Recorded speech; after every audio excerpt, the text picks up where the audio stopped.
student radio for Tampa Bay and the voice of Hillsborough Community College, streaming on the web 24/7. The content of the following program does not necessarily express or imply the opinions and/or policies of Hillsborough Community College, hawkradio.com, or WXYB-AM. The producer of this program created it solely for educational and/or entertainment purposes.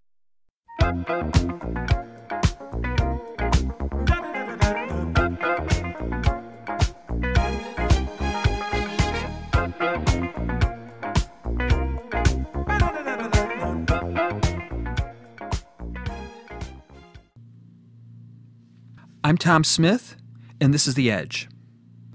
In my previous interview with Steve Hassan, we discussed the basics of destructive cults and mind control. Today, we will expand on that discussion.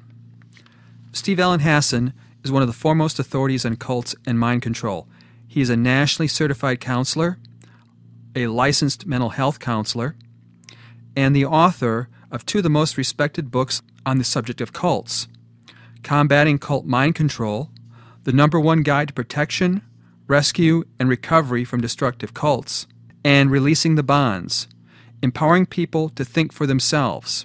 Steve Hassan is the founder of the Freedom of Mind Resource Center and holds a master's degree in counseling psychology from Cambridge College.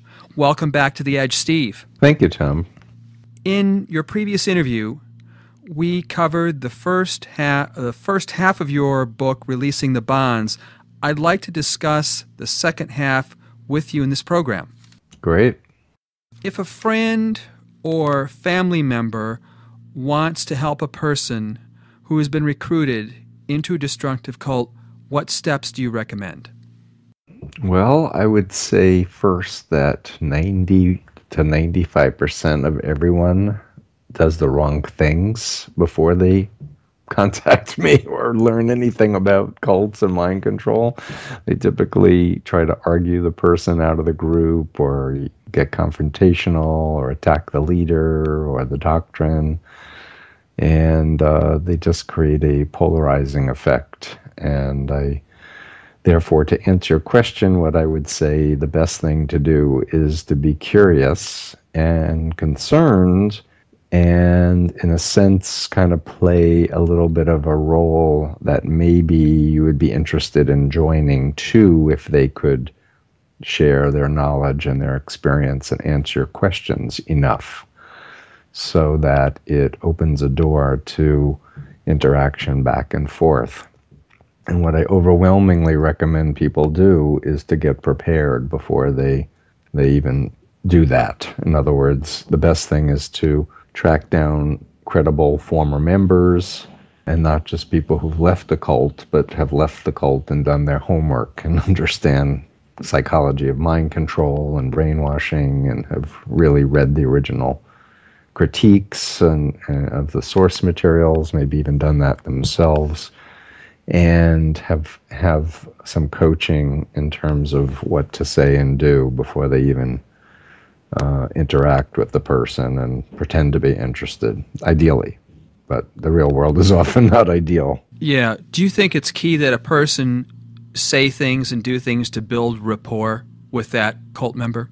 Well, absolutely. I mean, the bottom line, in my experience, is that influencing someone that you care about, or even a new person in your life, if you don't have rapport and you don't have some sense of trust, or they have some sense of trust in you, you're going to be very minimal in terms of the impact you can have on them.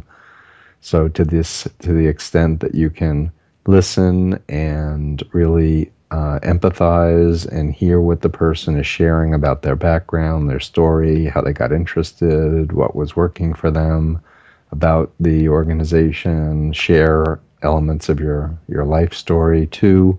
And of course, I would recommend not lying, but I also recommend you don't need to tell the person in the cult everything either. I definitely operate on the assumption that deep down inside, the person in the cult wants to know the truth and wants to be free and doesn't like to be lied to or manipulated. So the engagement in a strategic conversation is really about tuning into where the person's at and finding from their own lips what are the key points of how they got in, and therefore understanding more about what it may take for them to step back and reevaluate and move on with their life. Do you think that having that person, that cult member, talk to ex-members is productive? Do you think it's helpful to that cult member? Well, keep in mind there are many different types of cults. They're not just religious cults, but there are therapy, business, political cults, personality type cults. So it really varies, but a lot of the bigger cults, the religious cults, explicitly indoctrinate their members to avoid former members of that particular group. So for me, as a member of the Unification Church, the Moonies, I was programmed to believe that anyone who left had fallen away. They left God. They were possessed by Satan. They were an agent of the devil. Evil spirits work through them. So if you're a parent or a sibling or a wife or a husband and you say to someone in the Moonies, come and talk to a former Moonie, will you? It's going to just trigger all the phobias that were put in their head. And typically the person's going to then have to report to their superiors that their loved one is in touch with former members, and it's going to create a polarizing negative effect. So that's a problem. Now, on the other hand, if you're trying to talk to someone who's in the Moonies and you're mentioning to them you become friends with someone who had left Scientology, they might be curious about that. And in that case, if the person is, again, articulate and educated about cults and mind control and how to communicate in a strategic way, an ex-Scientologist might, in fact, plant a few seeds in that Moonie's mind that might bear fruit at some point. I want to add one more thing, Sure. Tom, and that is that people are looking for the home run, or they're looking for the one thing to say that the person's going to smack their forehead and go, oh my goodness, I've been in a cult all these years. And I recommend, getting on first base and then getting on second base and then getting on third base before you get home, and a much more incremental, step-by-step kind of approach instead of looking for the one key piece of information or insight that's going to make the person have that revelation. And there might be something like that, but very often there isn't. Well, in my line of work and 35 plus years of doing this, I have looked and discovered patterns. So, for example, if I find out that the person, if I'm able to get high quality information, I understand the person decided to join the group because they were praying and God spoke to them and said, you have to join this group, then there's a good chance that if the person was praying and God came to them and said it's time to leave the group, that they may in fact leave the group. But how to convey that idea or how to suggest it in a way that actually happens is a lot about timing and context and who's saying it. And again, I keep coming back to my whole method is to empower people to think for themselves and make their own decisions. And that if we can provide them with a toolkit of information and knowledge and undo the phobias that have been installed in their mind and help them understand what hypnosis is and help them understand what social psychology teaches about influence, it's going to give them some of those building blocks for reality testing. I know that many destructive cults go out of their way to, and not only to their members, but to people in the public, that former members are not credible. You can't listen to them. It's all lies. One person in particular, and you mentioned him in your book here, J. Gordon Melton. I'm going to quote from your book here. A popular argument among cult defenders is that the testimony of former members or quote-unquote apostates should not be considered reliable because such people may have been prejudiced by their departure from the group. According to Melton, hostile ex-members invariably shade the truth. They invariably blow out of proportion minor incidents and turn them into major incidents. And you remark here, ironically, cult defenders appear to ignore the possibility that the testimony of cult members and leaders might be partisan. And also, I looked up Melton's journal article where this quote was taken from, and there's no scientific study behind this. It was entirely his opinion. But this opinion is passed off by a number of cults as being somehow factual when it's not. It's nothing more than Melton's opinion, and Melton has received money from various cults, including a terrorist cult called Arum Shinrikyo, and that's the cult in Japan that conducted the sarin, which is a poison gas attacks in the Tokyo subway. Would you care to comment on this?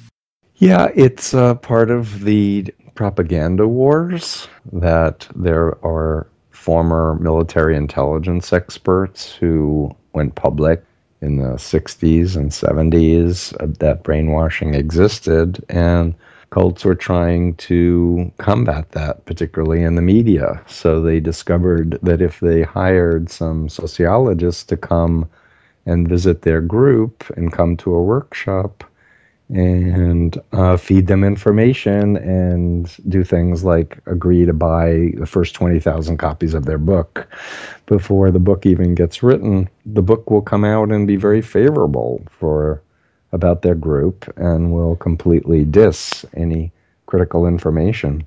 I remember in 1977, I was at Yale at the time in summer school. I'd gotten out of the Moonies in April of 76, the year before. And a fellow named Sontag was speaking at Yale Divinity School on a book he wrote about Sun Myung Moon and his biography.